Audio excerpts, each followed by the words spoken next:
Hi everyone, welcome to Enlightened Conversations. I am excited to have with me a beautiful guest who is joining me all the way from Perth. Is Perth, Kim? It's just south of Perth, actually, yeah. Oh, south of Perth. Kim Eibrink Jansen is joining me today. Welcome, Kim. Hi. And for those of you who've been waiting patiently for the broadcast, we apologise for the technical difficulty. We were actually ahead of BeLive TV when we found the glitch, and then we've been waiting to be able to broadcast to you. So thank you so much for your patience. For if any of you watching who doesn't know the beautiful Kim Eibrink Jansen, I'm going to give you a little bit of a bio on Kim. She's the go-to soul mechanic for many of her clients from all around the world. Her clients include Hollywood actors and actresses. She's got film producers, writers, healers, and psychics, just to name a few. Her toolkit includes a life, spirituality, and Universal Mindset Strategist, spiritual teacher, mentor and universal messenger, master spiritual healer, psychic, EFT, past lives, energy worker, soul healing. She's got spiritual growth and awakening under her belt, and also living a guided life. She's also the founder of Universal Mindset Technique and Investigative Tapping. Wow. I'm really excited to speak with Kim today. Thank you so much for joining me, Kim. Oh, thank you for having me. I'm so excited to catch up with you. Yeah, and it sounds like it's pretty cold over there. I mean, on this hemisphere, we've actually got winter happening. We're in the first week of winter, so it's nice to be able to still turn up for what we've got to do, isn't it? Amidst that sort of contraction of the cooler forces of energy, isn't it? Oh, we're very lucky to be able to. I mean, if we didn't have the internet, we wouldn't be able to do this. So how lovely. Yeah, I know, it's beautiful. And just for those of you who don't know how Kim and I actually know each other, well, we're actually on a physical level, we're actually recent contacts. We met or discovered each other, you could say, ironically, at the Discovery Expo, which was at the end of April, so literally weeks ago. And I love it when I accidentally bump into someone or they stumble across my path, because I always find that that's often the most, divine connection to meet somebody, and you know that it's the right timing because they've appeared just at that right moment. And Kim appeared when we were filming for 5D TV, the new documentary, High Vibe Hunter doco series, that we interview people and ask them a variety of questions around how they actually help people tap into their higher vibrational frequencies. And we were filming at the Discovery Expo, asking potential people, stallholders, people that were speakers holding workshops, who are actively involved with the festival, really what they believe, how they believe that self-discovery actually evolves the consciousness of humanity. And Kim happened to be one of those beautiful people that answered and spoke to that question so amazingly. Oh my God, you're amazing, Kim, what you shared. Thank you. I mean, most of it just comes from I don't know where, but what you probably don't know is I was literally only on the Sunshine Coast for 3 days. Wow. Actually, 2.5 days. Yeah. When we crossed paths. And I'm actually from the Sunshine Coast, but moved across the country. So it's very interesting because I was literally only there for 2 days and did not even plan to be going to the expo or anything. But Laura and I are very close friends. So she said, come along. And so literally that's how, I mean, that's where you know alignments, you know, everything just falls into place. And that's where we connected, which was obviously meant to be. So, and here we are.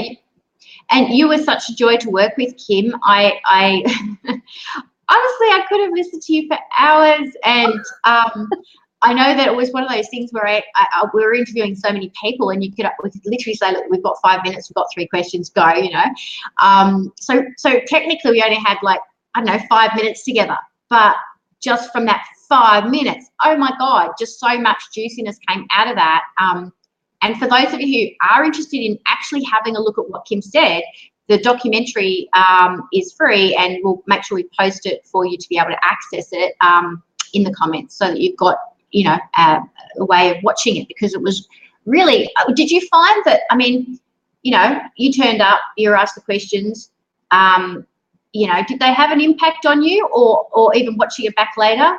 I'm curious, as a participant. Usually, yeah, usually, especially it's like when I'm working with clients or doing readings, or like if I'm going through an experience when it's happening, it's very hard for me to then recall it, because I have this process where I don't hang on to stuff. Yeah, so, I totally resonate. Like, worked as a psychic, people would say, oh, you know, you remember me. It's like, well, actually, I was the messenger, and I get it, Kim. I get it. Yeah. So I kind of, like, if I wanted to go back, I could, but you know, at the end of the day, you just turn up, you're in the current moment, you act in that moment as to what you need to do in that moment, and then move on to the next moment. And that's kind of where I am. And if I did try and keep too much information in my mind, I just wouldn't be able to do what I can do. So I actually say that I'm an airhead. I just make a joke about that, because I do choose not to keep anything in my mind, because I'm constantly receiving what I need to know. I love that you're an airhead. I'll put my hand up for that. And you know what? There's actually a lot more less responsibility. And also when I'm working with people that say, oh, irresponsibility is something that's holding them back, I'm like, you know, that's a human creation, the concept of responsibility, and that actually doesn't exist in the real world. It's just something that we've created, which isn't true. And so, you know, by actually owning up to the fact that I don't have to think, and if someone says to me, can you please try and remember this, I'm like, no, write it down.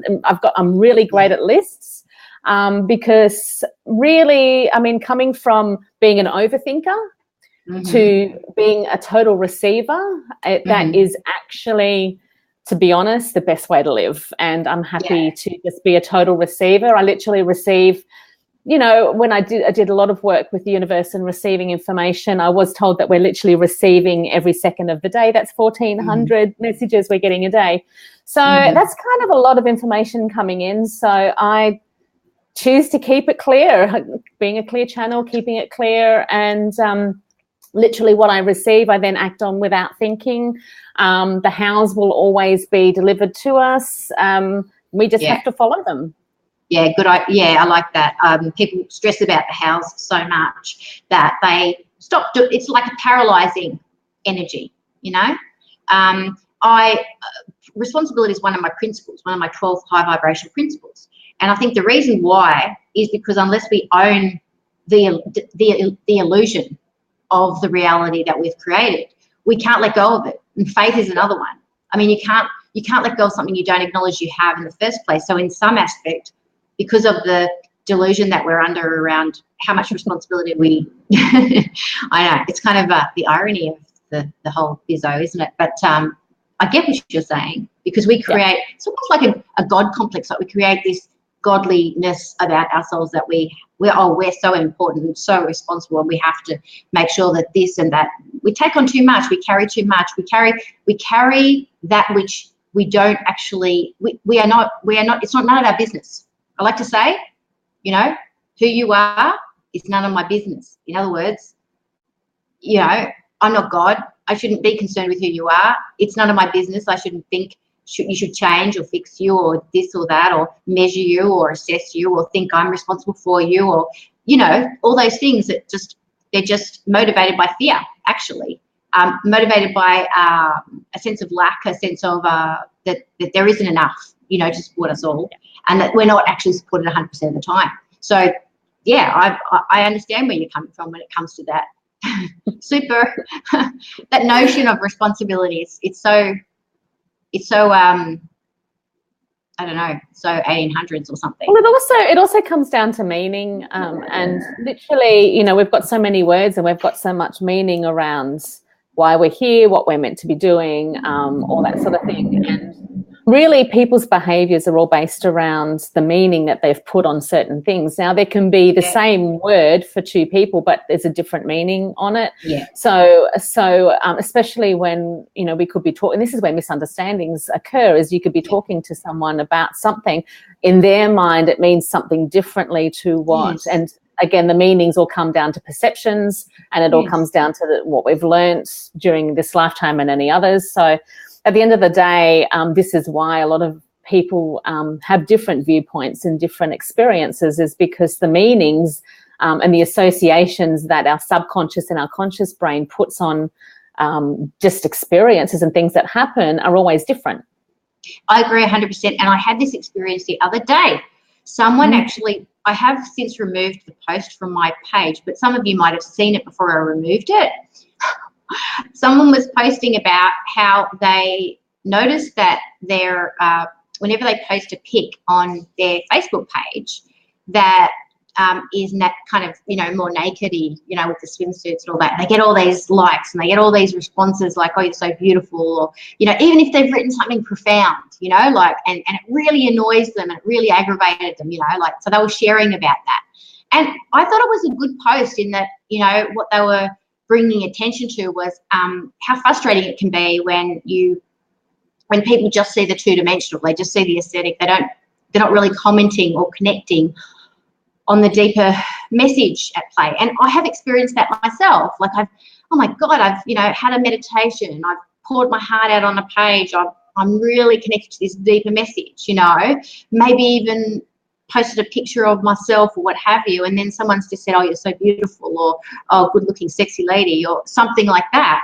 And for me, it's like a, you know, slap in the face, because they're not actually, they're insulting me, they're insulting, you know, the intention behind my post in a way, like, you know, that part of me goes, ooh. Another part of me goes, oh, well, they're just unconscious and what else, you know. And that's cool, that's their journey, and I'm not going to judge them. And so I commented on this person. I said, oh, thank you so much for sharing this. This is really something I relate to, la, la, la, and kind of did a little thing about that.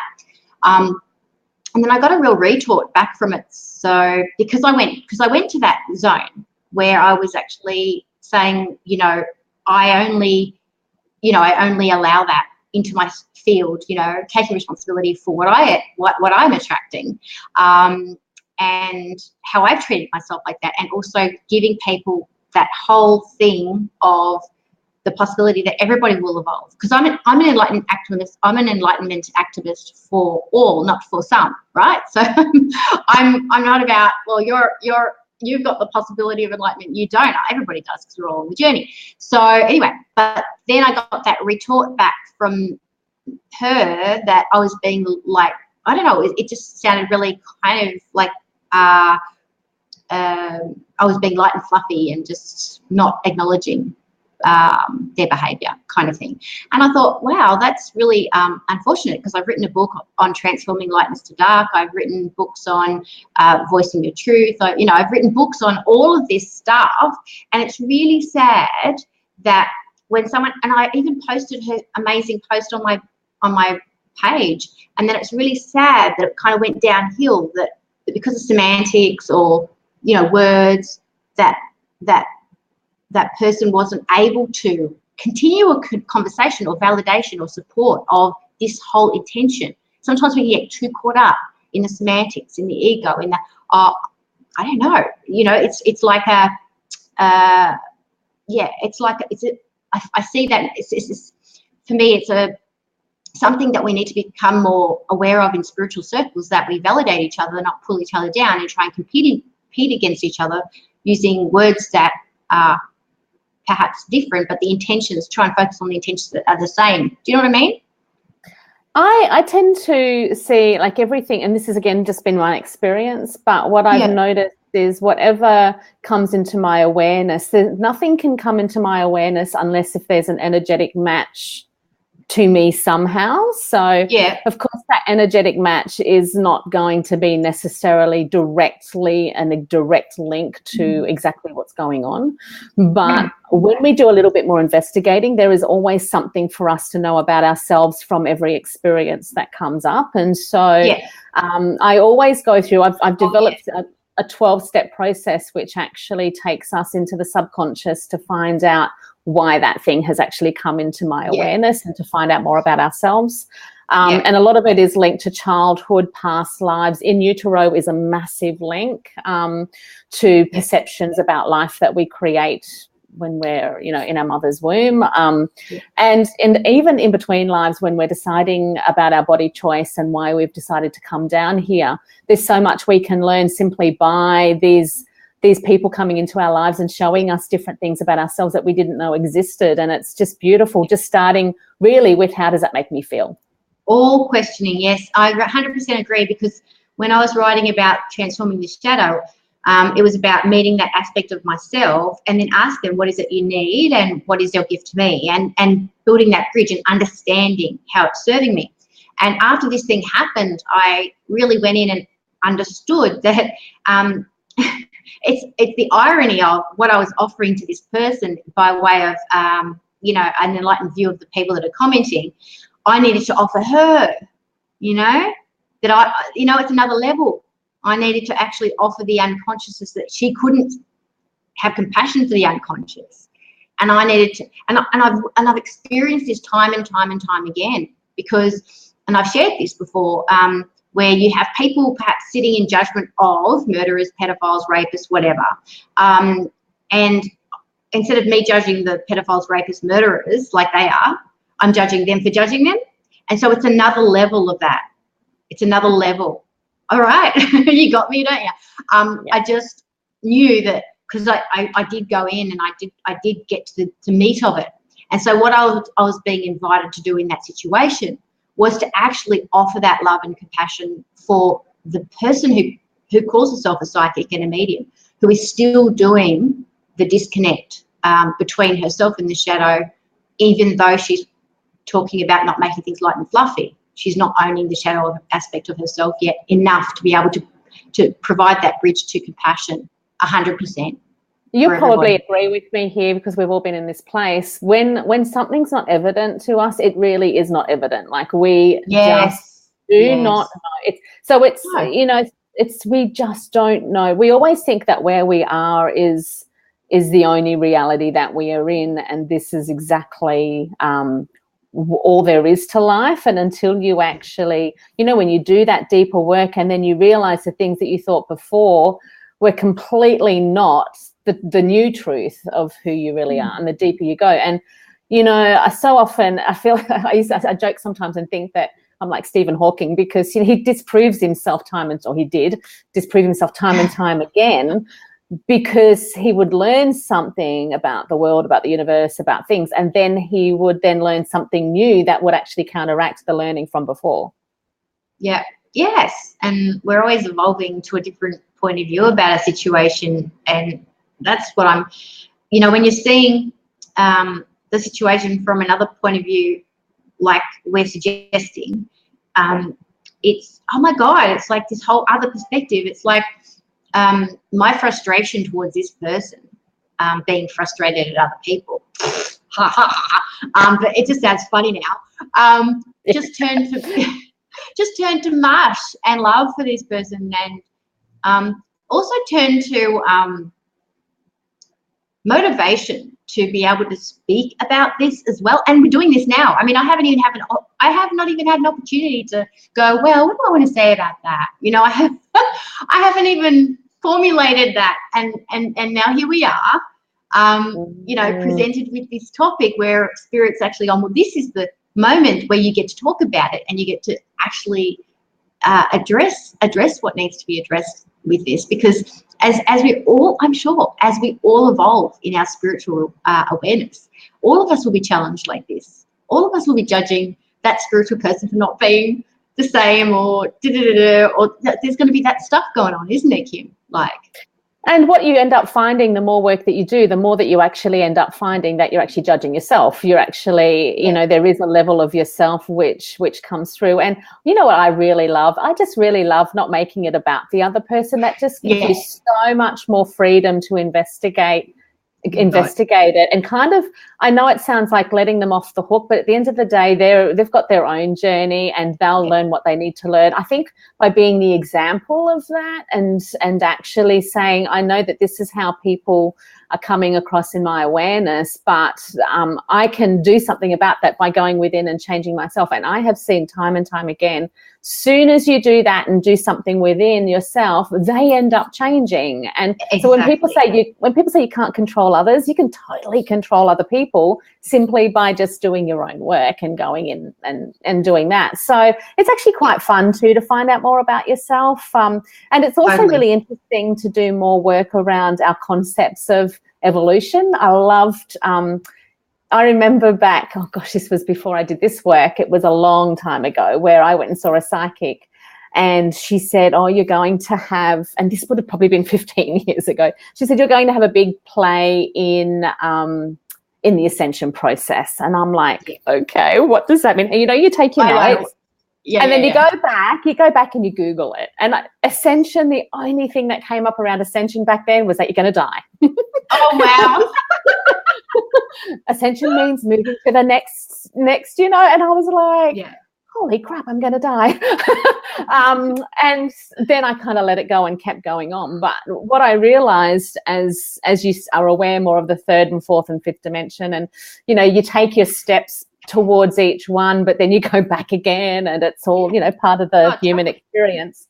It was so weird because when you're kind of dabbling between third and fourth and really wanting to go more into the fifth, if you want to call it the fifth, this is where we all have these concepts that we're going to be living in this beautiful fairyland of like peace and harmony and joy and everything else. But the more you actually play in that other dimension, you realize that it embraces the human experience so much more that it's kind of like the fifth is a combination of third and fourth, and we're really then seeing this human experience from a different perspective. But it's not saying that we're going to be living in a new dimension, because we're actually not, but we're able to through consciousness completely be humans on a planet, just with a different awareness.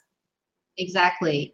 And I agree 100%. And, and I have shared this with other people, that I had this intergalactic conversation with a being from a whole other universe.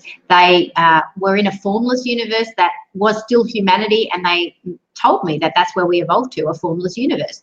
But what remains, and this is why I love the work you do, is what remains is that we are always, till the very end, given an opportunity to resolve every single thing from every single lifetime. And that every person who evolves to that point who is able to have a conversation with us, can see everything that goes on and can see every trigger and why. So everything's transparent. So what are we left with? We're left with coming to a place of peace with everything.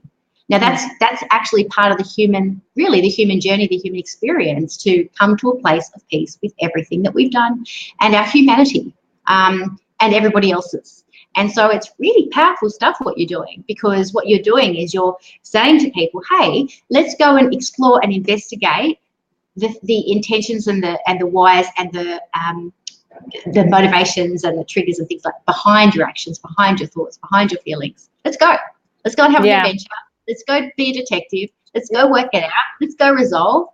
And hopefully, if you're anything like me, let's be freaking grateful for that as serving our growth. Yeah, because there's always something. Our soul always gets something from it. Whenever we go into the deeper awareness of consciousness, and we go into the purpose of everything that's happening, there's always a soul purpose of everything. And once we can connect and find out what that soul purpose is, the pieces just of the puzzle just fall together, and that's where we can have the concept of letting go. I remember when I did a lot of past life work, and we would clear something from a past life, and then something in this life would change. And I would say to my guides back then, I would say, why is it that when we change something from a past life, that something in this life changes? I'm like, they're not learning anything in the process of having that experience.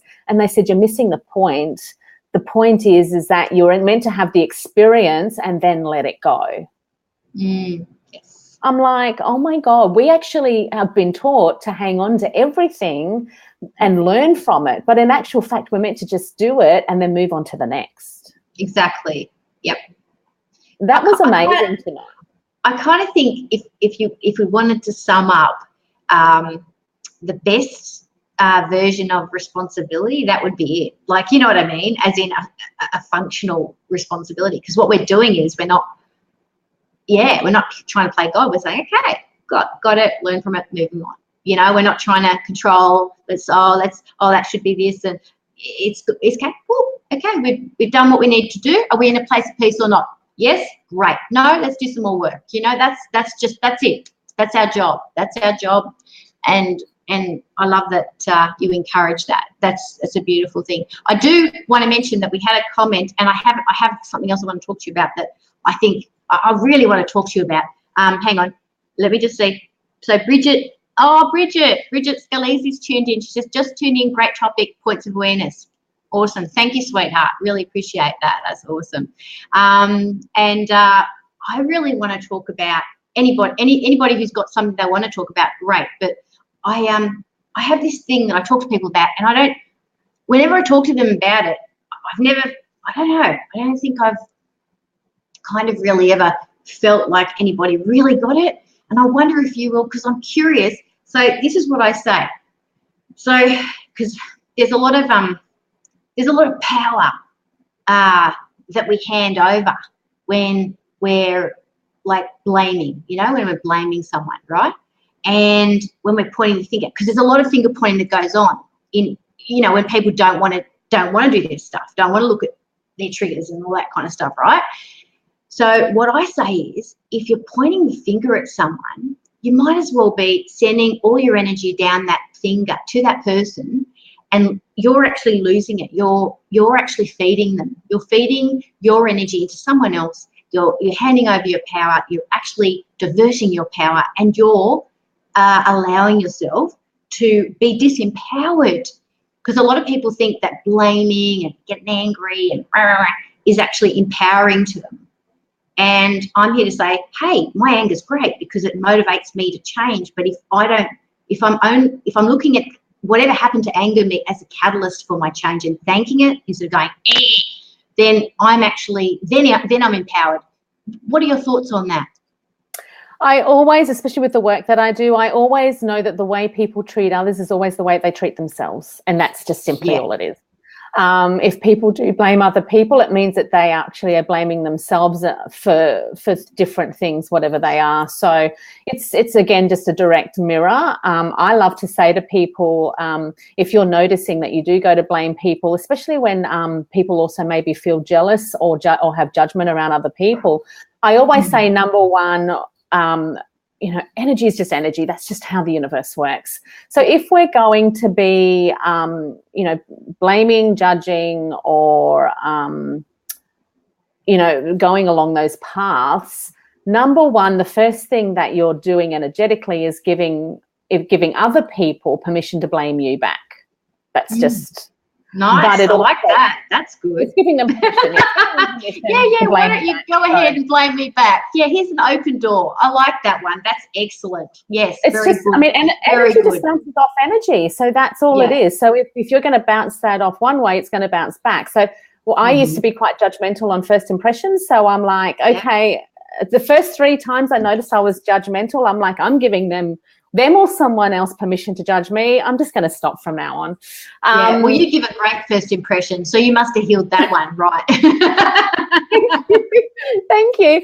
And also then it is always a very, very, very clear indication as to how they treat themselves, which it just keeps going along. So as soon as you stop blaming yourself and stop blaming others, then everyone else will then completely change around you. And again, that's just how the universe works. People say, oh, the universe is testing me, or the universe is not working, or even the manifesting and all that sort of thing. Literally all the universe does is aligns energy with energy, and that's all it does. And so everything in our external awareness is always somehow linked to our own energy.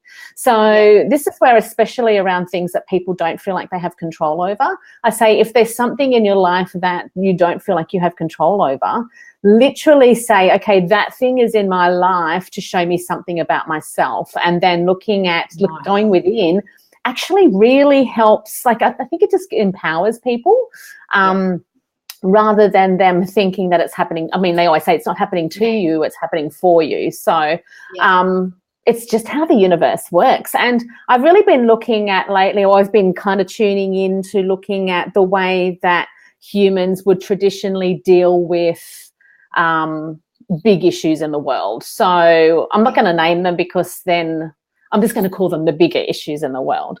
Traditionally, what we would do as humans is to fight it. And, Mother Teresa actually said, if you want to heal wars or stop wars, you've got to be, looking towards peace, not fighting, all that kind of concept. Invite me to a peace rally. If you're going to invite me to a, anti-peace rally or anti-war rally, or I can't remember, anti-war rally, then don't invite me, but invite me to a peace rally or something and I'll come. She's great. Good value. She's amazing. And also, I'm just on that note, because she's come up, if anyone ever wants to find out more about her life, I've just watched a movie about her called The Letters on Netflix. Quite surprising if you watch it. She was actually very spiritually empty. Wow. So she wrote over a period of 50 decades letters to her mentor. And these letters were full of spiritual emptiness. She actually, they said that she thought that God actually had left her, and she was doing this on her own. And that was, again, like from a spiritual point of view, something that we can really look into, because she was purely like a dedicated, if you want to call it, servant of God. The thing is, she was really unhappy inside. And I think for us as servants of whoever, or helpers, or whatever that we're doing here, that's actually something we can learn from. And I'd love, if everyone else could actually watch that movie and get their own opinions on it, because I learned from that balance is really important. And, she didn't take any accolades, or didn't, she purely made it the work of God. But reading these letters actually gave everyone an insight as to someone who purely worked for God, just felt inwardly empty. And again, there'll be a purpose around that. But I think for us here who are still doing, really great work, I think it's important to learn from her experience, because outwardly it looks like she was very peaceful and very content, and that was actually her outward appearance. But within, she struggled a lot. So watch the film, because it's very interesting. And it is based on the true story. I want to comment on that. Before I do comment on that, because I have a lot to say on that, it's amazing. I just wanted to mention that Bridget also said, yes, sending the blame, therefore passing the opportunity to dig deeper. Interesting. Passing the opportunity to dig deeper into our soul, into ourselves and our soul discovery. Thank you. Thank you so much, Bridget. And there are always opportunities. I love that. I love that word too. Me too. Yeah. Opportunities, invitations, unwrapped gifts. I think problems are unwrapped gifts. So whenever anyone ever says, I've got a problem, I'm like, oh, cool, an unwrapped gift. Let's go find out, do some, what's the gift here? It's exciting. It's exciting. Life becomes an adventure. I liked how you mentioned that we're the detectives of, we become the detectives of our story. It's very exciting to go on that journey. I have this thing about at any given moment, we're either feeding the planet with higher vibrational energy, or we're not. We're, we are the creators of our reality, as you know. So we're either feeding it or we're not. And in fact, I would have to say we're often feeding it even when we feel like we're not feeding it. So when it comes to Mother Teresa, she felt very spiritually empty, and she was trying to feed the poor, which is what she did as her actual calling and vocation. what my sense of that is that, you know, you can feed people physically to a point, but you need to also feed people spiritually. Otherwise, you've missed it. You've missed the point. We could actually continue to dedicate ourselves to feeding all the starving children before we all spiritually enlighten ourselves. But what would that leave us with? If we actually spiritually enlightened ourselves, there would be no hungry children, because there would be not one person who would want anyone to go hungry, because we would want everybody to be equally fed. So it would solve the problem. So I think from that point of view, we need to be more aware and conscious about what we're feeding into the planet, and coming from an expansive space, because spiritually we are very powerful at helping to resolve these kind of issues that are relevant. I think the starving children, if that's how we want to categorize them, I see them as impulses for activating our spirituality so that we can do things differently. And I thank them. And that's how I solve the issue. I am grateful to them for choosing to be here in this planet, on this planet, in this lifetime, in that circumstance, so that we can actually be moved to do something different. And that's how we can feed them. That's how I say I'm feeding them every day, because I'm thanking them. I'm grateful. Thank you, thank you, thank you. Yeah, and I love what you said about doing something different. That's exactly the kind of avenue I'm going down. Is that we've got these big issues in the world. The thing is, the way that we've traditionally dealt with them just doesn't work. But we're not learning from the fact that that's not working, and we're just repeating the same patterns as to how we've always done it. And the thing that I keep getting around that is that level of acceptance rather than the fighting, because we know that as soon as we put a stop to that push and pull energy, we then have a chance to actually make a difference. And I love, this is why this is so crazy. That's why I love the series on Netflix, Suits, because yes, it's like about a law firm in New York, but I don't see it as that. I actually see it as when someone has a particular issue or problem that they're dealing with, and even if there's a precedence around exactly, like there's a law around,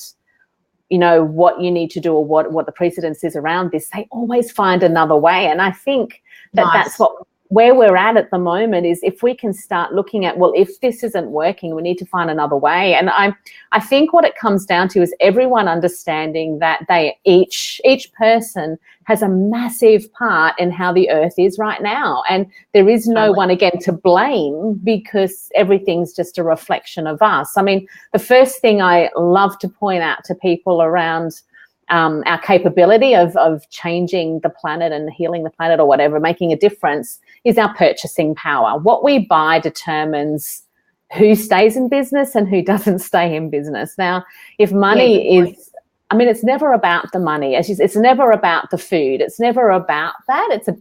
It's usually around power. So if each person realized, number one, we have massive power as to how we spend our money. If the world goes around based around money, then how you spend your money determines how the world goes around. So if everyone decided tomorrow to not buy McDonald's or to not buy newspapers or to not, then supply and demand, they will literally not be able, like they will be out of business.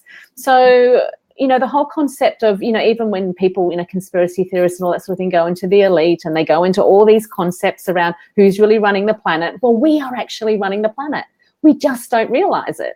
And number one, purchasing power. How we spend our money determines who stays in business, who doesn't stay in business, and who makes the money. If you're not happy with the division of how money's been spent on the planet, just watch how you're spending your own money, because we all have the power about how the world goes around and what decisions are made by our collective spending the money.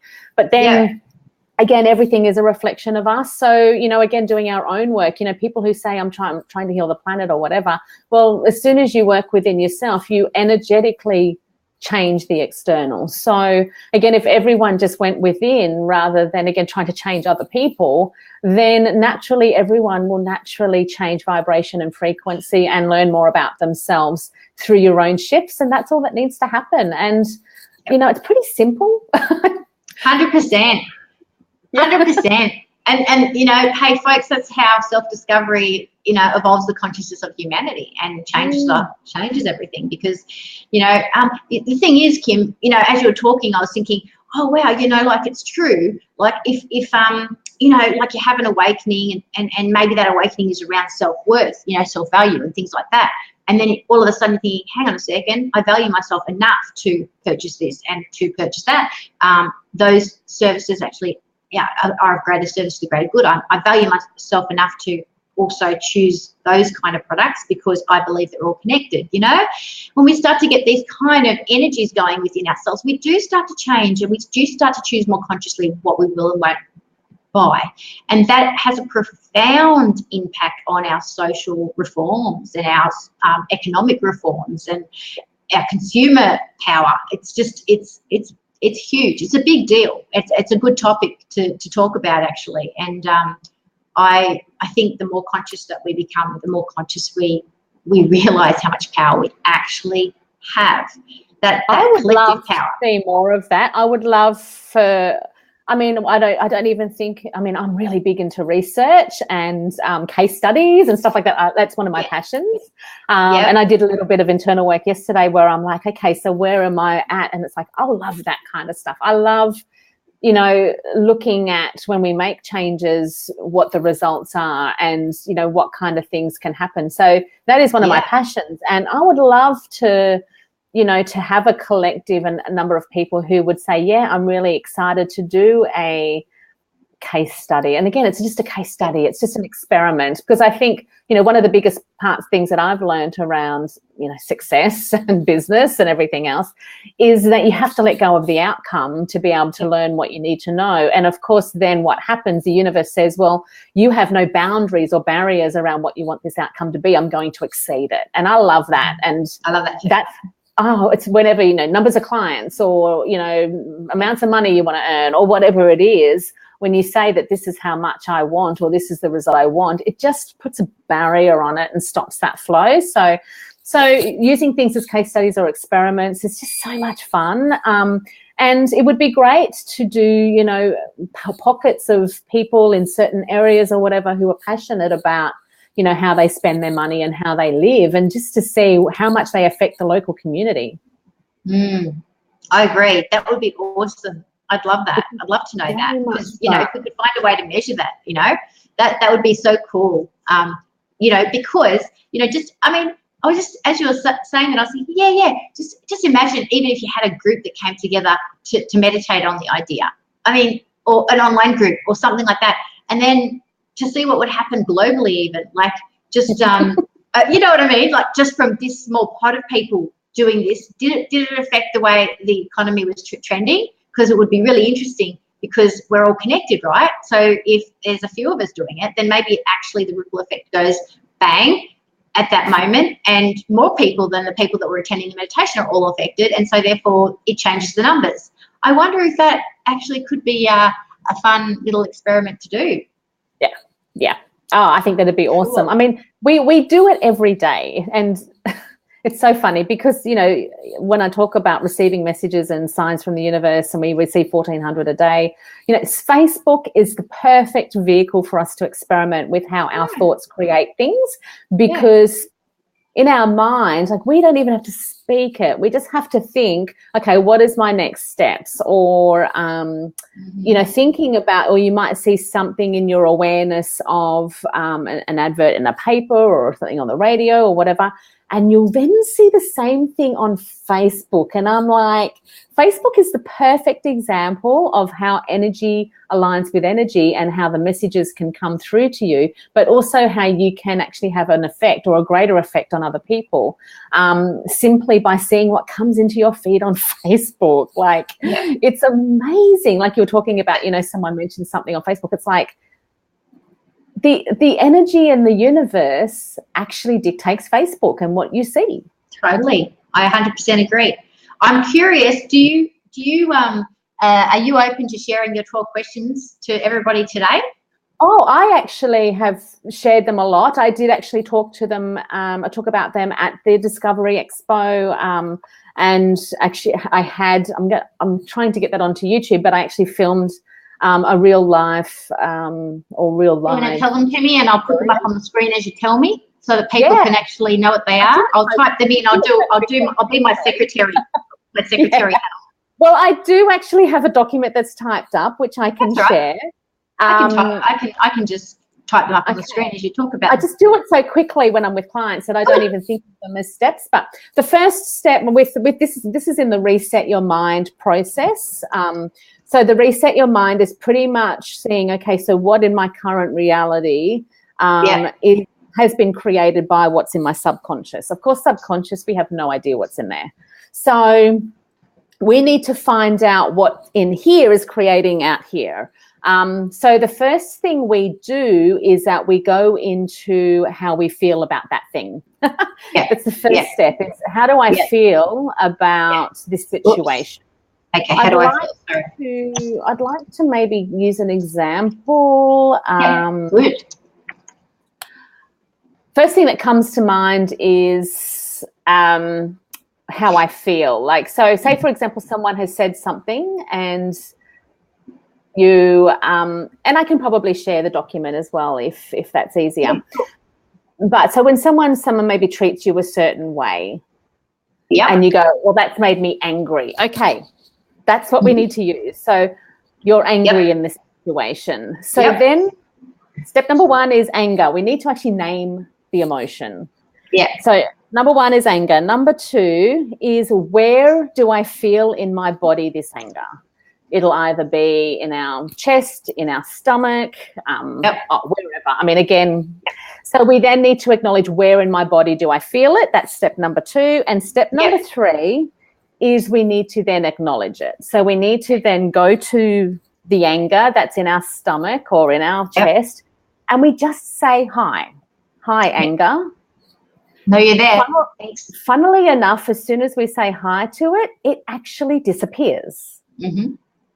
Now, if we can do this with any emotion that comes up, then could you imagine how powerful that is? As soon as the emotion disappears, it's ready to tell you what message it has for you around what's in your subconscious. So sometimes if we say hi to the emotion and the emotion doesn't go, and people go, oh, no, it's still there, I'll say, it's not still there. It might feel like it's still there, but it's changed a little bit. And they'll go, oh, yeah, it's changed into frustration, or it's changed into sadness, or whatever. So you keep acknowledging it. Keep saying, hi, frustration, hi, sadness, hi, whatever comes up. And then once you get to the end, because we've got so many different layers of emotions, once you get to the last one, it'll drop. And again, you'll feel that peace, ease. It'll just be completely gone. But I even think that in itself is so amazing, that all we need to do is acknowledge and say hi to our emotions, and they disappear. Like, what? I just think that's the best thing since sliced bread, honestly. I just think that's just awesome. So now, to go further, we want to find out what that emotion was telling us about ourselves. So we simply then say, ask the question, what are you, or hi, anger, or whatever, what are you trying to tell me about myself? Yeah, cool. First thought that comes up from asking that question is the deeper subconscious programming or whatever's going on in the background there. So let's say, and I'll give you an example, anger might say, you're stupid. And a lot of the times when that answer comes up, you just go, huh? I remember once I got, you're a cheat. I'm like, what? Interesting. The more you look into it, then you find out where it came from. Exactly. That's the next step, is that we need to find out where this belief comes from. So if the anger is there because you have a belief within you that you're stupid, we need to find out where you've learned that you were stupid. Yeah. Okay. So then I go into questioning of 4 different areas. And I break them down. And again, you'll see when I send through the document how I break down the questions. So the questions are, is this from this life, a past life, in utero or in the womb, or in between lives? And is this the 6th step? This is still kind of, it's more the 5th. It's the 5th step now. You're still, still figuring out where it's come from. Yeah. In these questions, they then take on different questions depending upon which question comes, what answer comes up. The thing is, because this is so subconscious that you have no idea where this is coming from, you can't think the answers. No, you can't go, I know it's this life, or I know it's past life, or whatever. You literally, it's a feeling. It's like multiple choice. Absolutely. And then you've got the relevant questions off whichever area it's come from. Does that make sense? Because you've got to focus on unpacking it from there. So what happens is that if you get in the multiple choice, if you feel like that it's this life, for example, then I go into, okay, so if it was this life, was it the ages between 0 to 3, 3 to 6, or 6 to 12? Again, they feel into which one's the answer. If it was past life, I say, okay, in this past life, were you male or female? Were you this age? Did you have this color hair? Did you have this, characteristics? And we go through. So with all of these, I have other questions that help them to connect to the memory of what they have in their subconscious. So with each answer that they give, I get them to form an image in their mind of what that looks like. So after about 5 or 6 questions, they then run with it. They go, yes, in this life I was this person and I did this. And, you know, when I was a child, even as a baby in the mother's stomach, oh, yes, I can see myself in my mother's stomach, hearing my father saying that he didn't want me, or that I must be someone else's, or like just crazy stuff. What then happens is that, of course, there's usually emotion attached to that, and there's a direct link. Usually they'll talk about exactly what they see from whatever memory, and then it'll be a direct link to how they formed that belief. So it might say, well, you're stupid. Well, it might have been, again, when you're a baby and, you fell over because you couldn't walk properly and someone laughed at you. You then, as a baby, formed the belief that you're stupid from not being able to walk. This is just how it works. What we then do is we take the memory that comes up in the mind and we take it out and we reset it. So we take that memory out and we reset it, and then we change it to really what was really happening. Because when it's actually happening to us, we get no perspective whatsoever, and then it forms beliefs as to who we are. When you take it out, we say looking at it as from the big picture. So if we see ourselves as a baby trying to walk, as a 2-year-old or what have you, from the big picture, we can see that that's just what babies do. What then happens is the perception around the experience completely changes from you're stupid to it just happens. That's just life. That what then happens is that belief then disappears. And then we put that memory back in, and so then from then on, that person cannot ever feel stupid ever again. It's just how it works. So the last thing that we need to do, this is step number 12, because you can kind of see I've just gone through them all. No, that's okay. Is literally saying, okay, to finish it off, like to really finish it off, what we need to do is we need to say, as a soul in a body having an experience, why for 30, 40 years did I need to carry the belief that I'm stupid? And we always come up with a really good answer. Again, it's all just literally received. We just receive it. And so when we receive that answer, it just makes sense. Everything makes sense, and we can then move on. And that's the reset process. Oh, beautiful. That's awesome. Thank you so much for explaining that.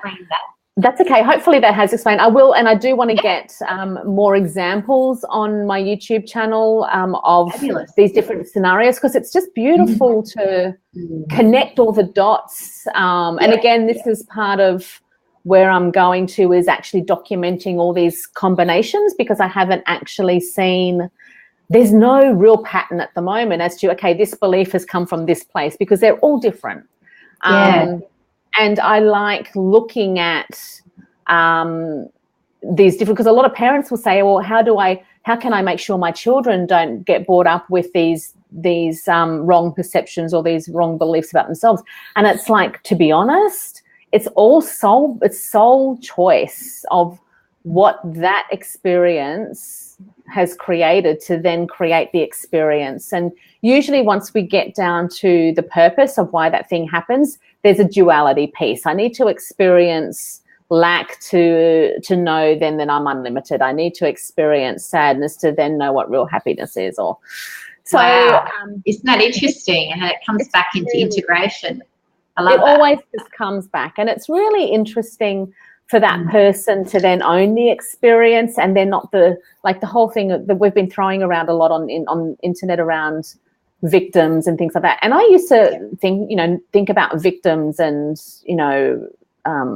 not being a victim, but at the end of the day, when you bring it just down to experiences, there is no such thing again. And I've been guided with this work to literally get us to a place where we have no meaning on anything, and have no needs or wants, that we just be in the current moment and we have everything that we need. Yeah, it's infinite. We're in touch with the infiniteness of every second. And have no meaning around anything, because it just is. It just is. We just are. It just is, and that's just how it is. And let's just have fun, hey? Yeah, totes. That's another one of my principles, mate. Joy, Bridget said, thank you for typing them up. Well, Bridget, I got to number 5, but then it peels off. So we'll make sure that's good though. No, that's great. And those 5 questions are really, really awesome in establishing, hey, let's go digging. And so thank you so much for providing that for us in a document form. We'll just pop it in the notes or whatever. Is that kind of how we do that? It's just an A4, yeah. So I'll just send that. Cool. Thanks, honey. And then also Nanta, hi Nanta Ensom, finding the bottom line. Finding the bottom line, that's exactly what we're doing. And then Linda's saying, yes, be in the moment. Yeah, being in the moment, it's not overrated, folks. It's really awesome. It is so awesome. The only time that exists is this current moment, because the past the past has already happened, so that doesn't exist. That's just a memory. The future hasn't happened, so that doesn't exist. And this is where, Einstein said time is an illusion. There is no concept of time, because the only time that really exists is right now. And this is where, yes, I do psychic readings. Yes, I can tell people what's going to happen, based around their current consciousness. But the thing is they change their consciousness in the next session, in the next moment, and what happens is that then their future changes. And this is where people don't really grab the concept of, when you want to know what's happening in the future, or if you want something to happen in the future, do it now, and that creates the future.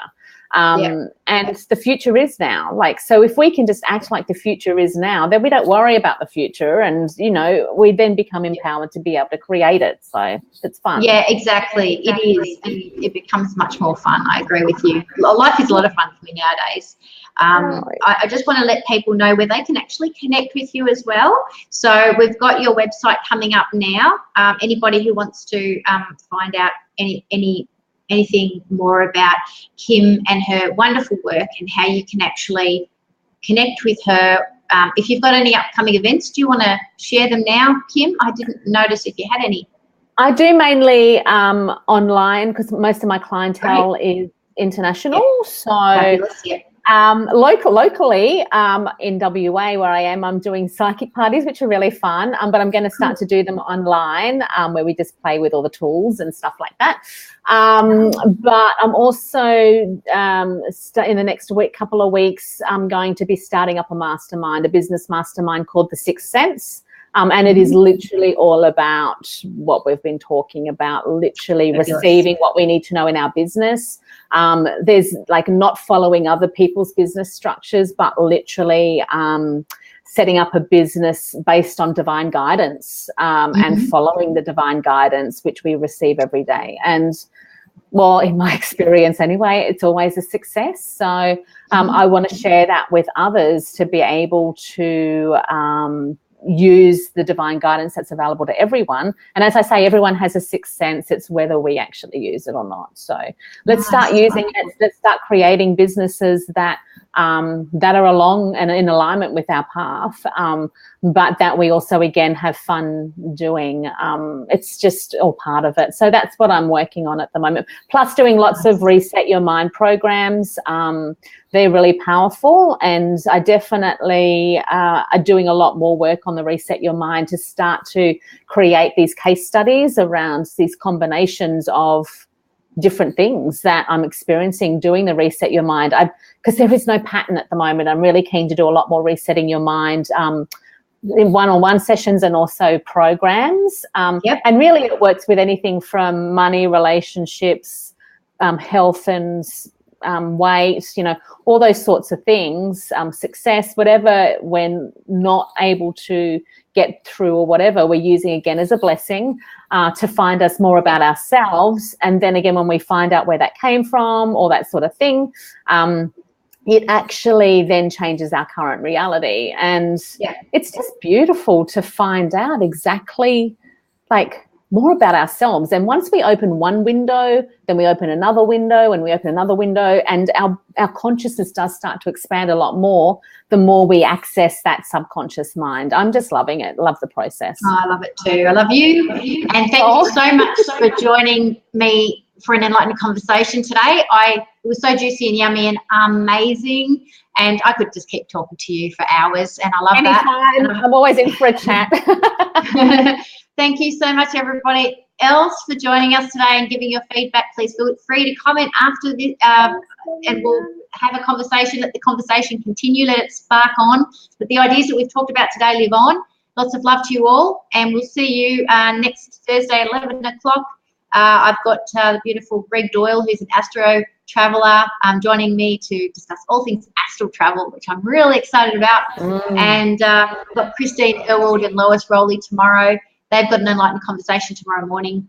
And so if you want to tune in, then you can actually listen to their beautiful offerings to the world. Lots of love to you, everybody. Have a great day, and we'll see you next time.